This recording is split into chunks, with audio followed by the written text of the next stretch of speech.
Hola, buenas tardes. ¿Cómo están? Muy buen martes para todos ustedes. Nosotros arrancamos puntual DTV Noticias porque tenemos mucha info. Hoy también será un día clave, como vienen siendo casi todos los días en la Cámara de Diputados de la Nación, con decisiones sobre cómo seguirá el trabajo de los diputados que tienen mucho por hacer, que quieren seguir trabajando y que necesitan un acuerdo urgente para poder lograr hacerlo. Ahora vamos a comenzar, como siempre, con los títulos.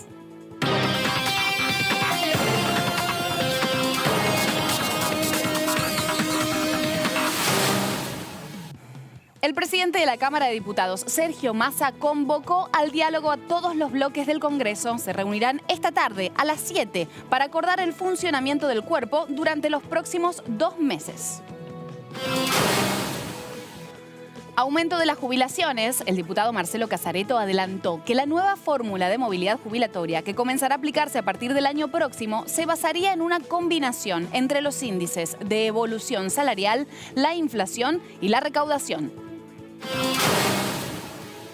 Presentación en la justicia. Finalmente el interbloque de Juntos por el Cambio fue a la justicia para impugnar la renovación del protocolo de trabajo virtual. Presentó un amparo contra la decisión de utilizar esa metodología en la última sesión. Proyectos para la pospandemia. La diputada Blanca Osuna habló de la pospandemia y afirma que las universidades y los centros de formación tienen mucho para hacer y que los ministros de todas las provincias tienen que acompañar la formación en la nueva etapa.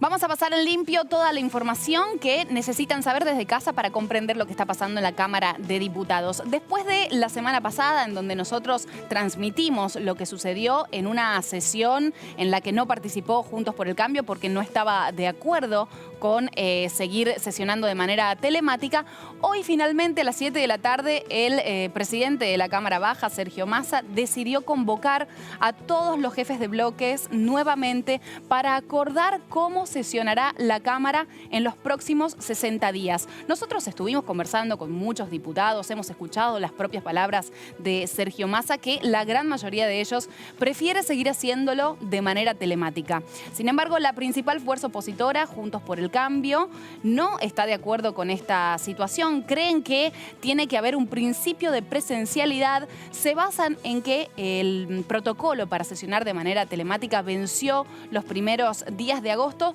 y de hecho ya fueron a la justicia para pedir que se impugne esta forma de trabajar y que se impugne también la sesión última en la que ellos no participaron y en la que se convirtió en ley la asistencia al turismo y se le dio una media sanción a el aumento de las multas contra la pesca ilegal. Vamos a escuchar al diputado Eduardo Fernández. Él ya estuvo conversando con los periodistas de este canal de DTV, El Periodismo en el Congreso, y expresó su opinión al respecto. Lamentablemente se dio lo que hablábamos de esta necesidad de montar una operación en un sector político que tiene todo el derecho a oponerse, pero hay que recordar que para hacer política uno tiene que hacer propuestas a la población. Ustedes están jugando un rol determinante, Diputado TV, ustedes con esta programación, porque le da oportunidad al pueblo de conocer qué es lo que estamos haciendo, qué es lo que proponemos. Trabajamos diariamente en cada provincia, con muchas preocupaciones. La vez pasada hablamos de la ley de humedales, porque se dejan de tratar todo eso.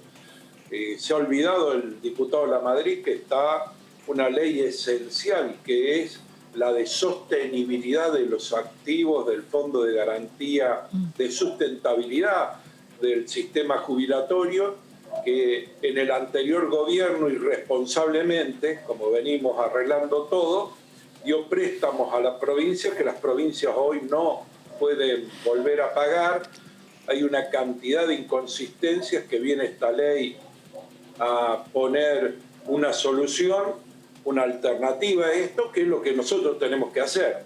Mientras nosotros buscamos solución a las dolencias de los argentinos, esta tremenda pandemia, hay otros que se dedican a buscar qué coma, qué punto pueden entorpecer el funcionamiento que se tendría que resolver como lo manda la Constitución, como lo manda cualquier régimen democrático con mayorías y minorías, y no buscar artilugios legales o discursivos que discursean mucho mejor que nosotros. La voz de Fernández representa la voz del oficialismo, la postura que ellos tienen en este momento. Escuchemos la voz de la oposición en las palabras del diputado Lamadrid. Nosotros lo que dijimos fue muy claro, que no había un consenso, el tablero mostraba la mitad de la Cámara, no había un consenso para prorrogar las sesiones virtuales y que las mismas no teníamos problema que se den en el marco de leyes acordadas, de leyes que no tenían ningún tipo de conflicto, pero no para votar leyes con el mal ejemplo que habíamos tenido en el Senado hace unos días, leyes de fondo, de cambios estructurales y de un inconmensurable impacto institucional. Así que bueno, vamos a quedar, estaba escuchando lo que decían, se realizó esa presentación para impugnar la prórroga. Nosotros asistimos en lo que considerábamos a la Cámara para llevar adelante la sesión con el temario que estaba convocado de la única forma que creíamos que se podía dar esa reunión y que era válida y reglamentaria, es decir, de modo presencial. Y en el caso de que se diera por inválido todo, no habría problema con eso. Ese no es el punto. Lo que nosotros no podíamos convalidar era la prórroga de las sesiones virtuales sin tiempo y para cualquier cuestión. Yo voté en contra de las sesiones virtuales y lo dije el martes. No porque no crean la herramienta, porque no crean la virtualidad y porque no crean la modernidad. Porque sabía que esto iba a ocurrir, que íbamos a terminar votando cosas que no se pueden debatir de esta manera, a la ligera, de manera express, con poco tiempo, y el oficialismo consiguiendo el quórum de manera muy fácil y casi que no escuchándonos, sino pagando ningún costo político. Estos son los planteos que llegarán hoy a las 7 de la tarde a la mesa, en donde estarán todos los jefes de los bloques en el Salón de Honor y en donde se supone habrá un principio de acuerdo.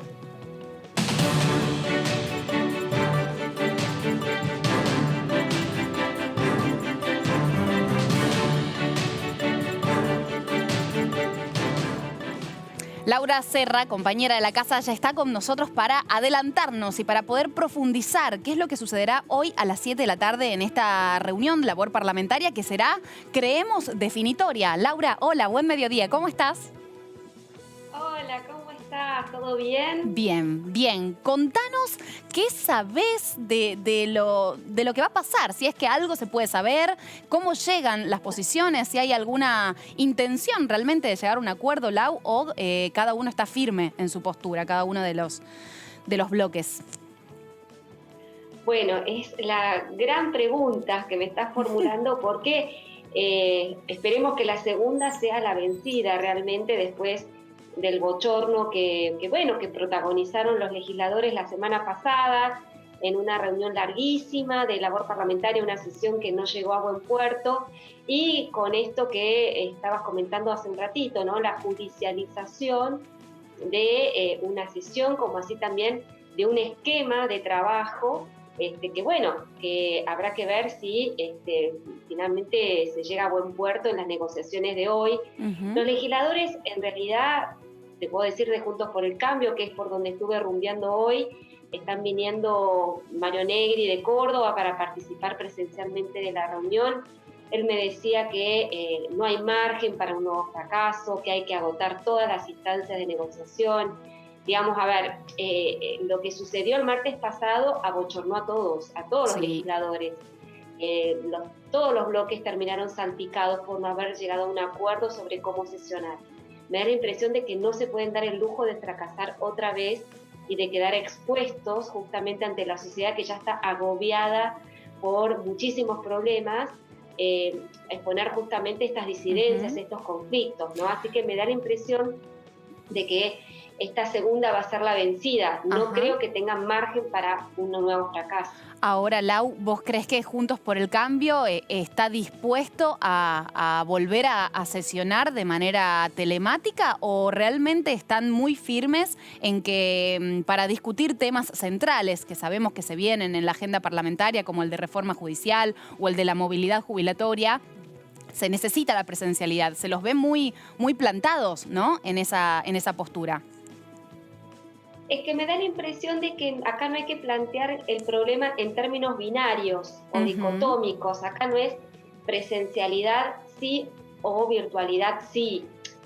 ¿Se entiende? Acá se puede llegar a un mix, digamos, de posturas, que es de donde de alguna manera hubo un principio de acuerdo en la labor de la semana pasada, que finalmente, bueno, no se pudo avanzar más, pero quizás con estos últimos días se maduró un poco la posibilidad de, sobre ese punto de acuerdo sobre el que habían avanzado el martes pasado, seguir tratando de acercar posiciones. A ver, para ponerlo en contexto, ¿cuál fue ese punto de acuerdo? Ese punto de acuerdo es, no se escapa ningún tema, es decir, se debaten todos los temas. Es decir, reforma judicial, presupuesto, impuesto a las grandes fortunas, no hay ningún tema que no se vaya a discutir. Eso Juntos por el Cambio está dispuesto a darlo. Bien. Ahora, lo que dice Juntos por el Cambio es que solamente 2 temas que tienen que ver con la reforma judicial y la reforma jubilatoria sean de manera presencial. Entonces, ya es otro el plano en el que se discute, la modalidad para discutir esos 2 temas. Ajá, bien. Entonces, ¿cuál fue el punto de acuerdo al que se llegó o el avance al que se llegó el martes pasado? Una propuesta de Balibuca, del Interbloque Federal, que dice que a propuesta de uno de los bloques, las sesiones van a ser presenciales o deberían ser presenciales. Si vos prestás atención al comunicado que emitió ayer Massa de convocatoria, Massa plantea 2 cosas. Una, prorrogar por 60 días el protocolo, y la otra, toma la propuesta de Buca, que es que a pedido de un interbloque se puedan realizar las sesiones presenciales. Da la impresión de que eso lo está tomando el oficialismo como base, como punto de partida para acercar posiciones. Esto se discutió, no es nuevo, esto se discutió el martes pasado, pero ¿qué sucedió? Sucedió que Juntos por el Cambio dijo, muy bien la propuesta de Buca, es lo que nosotros queremos, el oficialismo dijo, nosotros estaríamos de acuerdo, pero queremos que aquellos diputados que no quieran participar de manera presencial tengan libertad de acción para conectarse de manera remota. Entonces, ahí Juntos por el Cambio dijo, no, cuidado, porque acá la regla tiene que ser la presencialidad y la excepción tiene que ser la virtualidad. Entonces propusieron que solamente aquellos que estén en grupos de riesgo por el COVID no participen presencialmente. Claro, no necesariamente. Máximo Kirchner ahí dice que no está de acuerdo, que quiere libertad de acción. Y hasta ahí llegaron. Bien, y yo hasta creo ahí que a partir de ahí claro. Ese es el punto de partida donde van a empezar a trabajar hoy. Bueno, bien, excelente panorama el que nos das, muy claro, Lau, para, bueno, saber qué pasará. Ahí estaremos nosotros en el minuto a minuto. Te agradezco muchísimo, que tengas buen martes. Igualmente nos vemos, porque yo también voy a estar ahí. Muy bien, me lo imaginaba. Minuto a minuto, a ver qué pasa. Así será, Lau, gracias. Nos corremos con el tema de movilidad jubilatoria. Casareto, quien preside la bicameral que está destinada a esta función, dio un adelanto de cuáles son las variables que se van a considerar para que exista este nuevo índice de movilidad jubilatoria y dejen de darse, como se vienen dando hasta el momento, los aumentos a los jubilados en nuestro país, que es por decreto. Sobre la inflación. Y la conclusión de la Forte fue una baja del 19% de las jubilaciones. Un poquito de qué se trata. Ya son como 12 reuniones las que tiene adelante esta comisión bicameral que se formó hace poco y que tiene por fin nada más y nada menos que establecer cuáles serán los aumentos que tendrán los jubilados a lo largo de todo este tiempo. Tengamos en cuenta que esos aumentos estaban establecidos en el gobierno anterior de una manera que quedó anulada por la ley de emergencia social y que, dado el nuevo contexto, principalmente el contexto pandémico, hay que considerar otras variables para poder darle a los jubilados los los aumentos que se merece. Obviamente esto generó cruces entre el oficialismo y la oposición y son generalmente esos los motivos que llevan que aún no haya un acuerdo sobre cómo será ese aumento. Entonces, después de escuchar a un montón de oradores que se han acercado a estas comisiones, va queriendo medianamente surgir cuáles serán las variables económicas a considerar para que los aumentos se den. Ahora sí, Casareto. De la fórmula del 2008 fueron un aumento de las jubilaciones por sobre la inflación. Y la conclusión de la fórmula 2017 fue una baja del 19% de las jubilaciones frente a la inflación. Entonces ahora llegamos en una emergencia en diciembre, 9 emergencias, y después vino la pandemia, así que se hizo una recontra emergencia. Entonces en este momento se están dando aumentos por decreto, sí, básicamente en los aumentos iniciales, más en la base de la pirámide, y ya los últimos dos, el de junio y el de septiembre, fueron para todos igual, el 6,12% y el 7,5%. Así que ahora lo que se busca es cómo hacer sustentable el sistema. claro. Del 100% de las prestaciones que paga el Estado, venía siendo financiado la mitad con aportes y contribuciones y la otra mitad con impuestos, Sí. con fondos de rentas generales. Sí. Y ahora, por la caída de recaudación y por la prórroga de los aportes patronales, ese problema mayor. Hoy creo que se está cubriendo el 26% de los pagos con recursos genuinos y el resto es todo impuestos. Todo impuesto. Entonces, lo que estamos buscando es, por un lado, cómo preservar el poder adquisitivo de las jubilaciones, pero al mismo tiempo, cómo hacer que el Estado pueda afrontar esto, que es el rubro más importante de la Argentina. Si vos agarrás el presupuesto nacional, esto es lo más importante. Así que vas a escuchar que discuten que si un juez acá, que si el turismo allá, que si el otro acá, pero el tema más importante económicamente es este. Por eso es la relevancia que le hemos dado en estas 16 reuniones que van a seguir a partir de la semana que viene con el objetivo de en septiembre cerrar la fórmula adentro de la comisión y poder elevársela al presidente y a los dos presidentes de las dos cámaras. Muchos desafíos vienen por delante, ¿no? En la pospandemia, que no sabemos cuándo será la pospandemia. Cada vez llega más lejos, aparentemente y desafortunadamente. Pero estaremos listos porque hay mucho por hacer. El tercer sector, por ejemplo, se está ocupando un montón de intentar contener y de tender redes. Blanco Osuna habló al respecto de los desafíos que están precisamente en la educación. Sabemos que hay muchos chicos que posiblemente no vuelvan al colegio. Sabemos que hay un montón de estudiantes que quizá por cuestiones económicas o de primera necesidad no tengan como prioridad retornar a sus estudios. Sin embargo, la formación será una de las apuestas centrales para poder volver, para capacitarse, para trabajar, para conseguir trabajo. Vamos a escuchar las palabras de la diputada. Creo que en esto, bueno, el Juan Amanso está ya pleno de propuestas y haciendo circular convocatorias de formación específica o de una capacitación más puntual. En esto creo que hay, sí, y las universidades y los institutos de formación tienen mucho que hacer y hay una concordancia, un acuerdo de los ministros de educación de todas nuestras provincias en el marco del Consejo Federal de Educación para acompañar lo que sería la formación en una nueva etapa. Pero también creo, cuando digo una nueva escuela, digo, en estos momentos es posible que haya docentes que hayan descubierto la realidad de su alumno que de otra manera, digo, la realidad y la dimensión de las condiciones, y no solamente me refiero a las condiciones económicas, sino digo en una mirada plena de lo que es el sujeto alumno y que hayan tenido esa oportunidad. Pero también creo que los docentes, los profesores y profesoras no son sujetos distintos a nosotros, son trabajadores efectivamente con una vocación y una entrega y un nivel de exigencia fantástica que han puesto en juego en esta etapa. Pero creo que nos debemos también, yo insisto con esto, de esa tarea solidaria de seamos voceros de los estudiantes, de las y los estudiantes, sean los docentes y seamos todos, los medios de comunicación, los adultos, las organizaciones, ¿no? De esos chicos y chicas bueno, que algunos pudieron seguirla en su tren de aprendizaje. Los menos, la mayoría tuvo dificultades porque se enfrentó a una situación absolutamente nueva. Y creo que el orgullo de haber transitado esta etapa con ese tipo de solidaridades en juego nos va a hacer mejores. La conectividad claramente tiene un rol clave en la chance de poder seguir estudiando en este momento y sabemos que hay una brecha digital que no le permite a todo el mundo estar en las situaciones de continuar con sus estudios.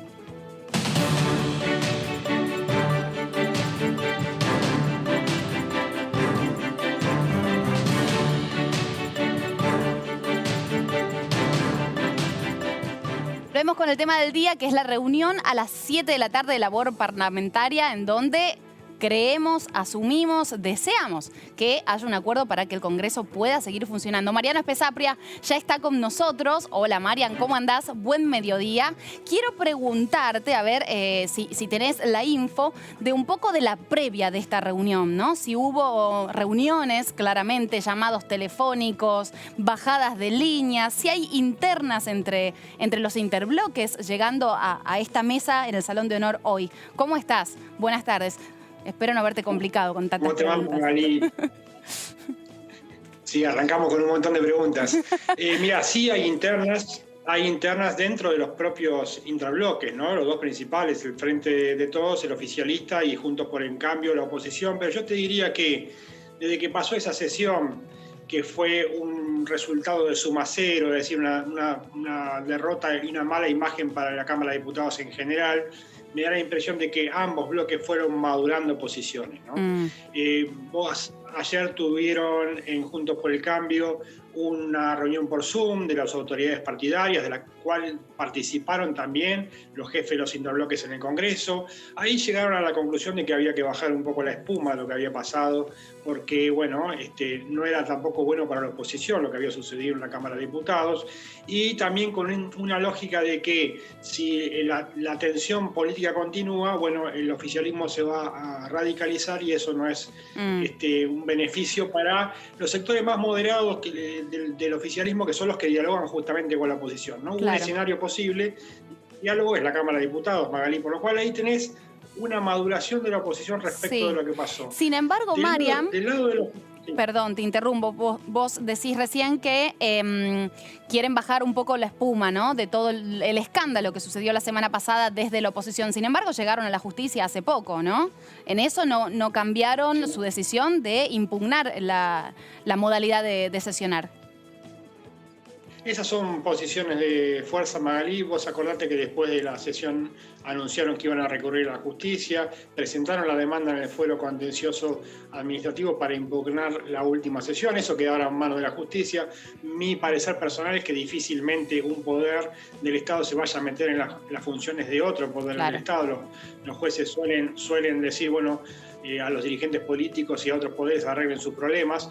En la reunión de labor de esta tarde a las 19 es una oportunidad para empezar a arreglar esos problemas. También hubo de parte del oficialismo su propia posición de fuerza, ¿no? El caso de COVID positivo del diputado José Núñez, sí, que bueno, después llevó a muchos legisladores de Juntos por el Cambio y personal legislativo a tener que hisoparse, más o menos unos 40, que tuvieron algún tipo de contacto con el diputado. Bueno, eso también se va a plantear en la reunión de hoy. ¿Por qué? Porque en caso de que haya un acuerdo para que parte de las sesiones sean presenciales, tiene que haber un acuerdo también en materia sanitaria, es decir, cómo van a respetar la distancia social, porque está comprobado que los legisladores, como cualquier miembro de esta sociedad, no son inmunes al contagio del COVID. Desde ya. Gran tema, el sanitario para tener en cuenta, porque tampoco hay que desoírlo en pos de llegar a un acuerdo político. Te agradezco muchísimo, Mariam. Por favor. Nos vemos luego. Bueno, nosotros llegamos al final siempre escuchando las voces de nuestros compañeros, de nuestros columnistas que tienen muchísima información para contar, para transmitir, para que vos que estás en casa, quizá a punto de almorzar, sepas qué está pasando en la Cámara de Diputados, sepas qué hacen los diputados que te representan, sepas qué prioridades tienen para poder sesionar, de qué modo van a sesionar en medio de este contexto pandémico que nos tiene a todos, ¿no? Yendo patas para arriba, tratando de organizarnos para que todo siga adelante y para mantenernos sanos ciudadanos y para mantener nuestros derechos sin vulneraciones y bien cumplidos. Te agradezco muchísimo por haber llegado hasta acá, ya estás al tanto de todo. Sigue esto en DTV, el periodismo del Congreso. No te vayas. Adiós.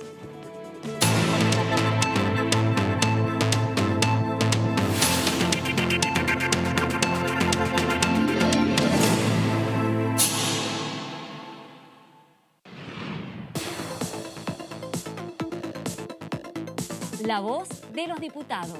La voz de las diputadas.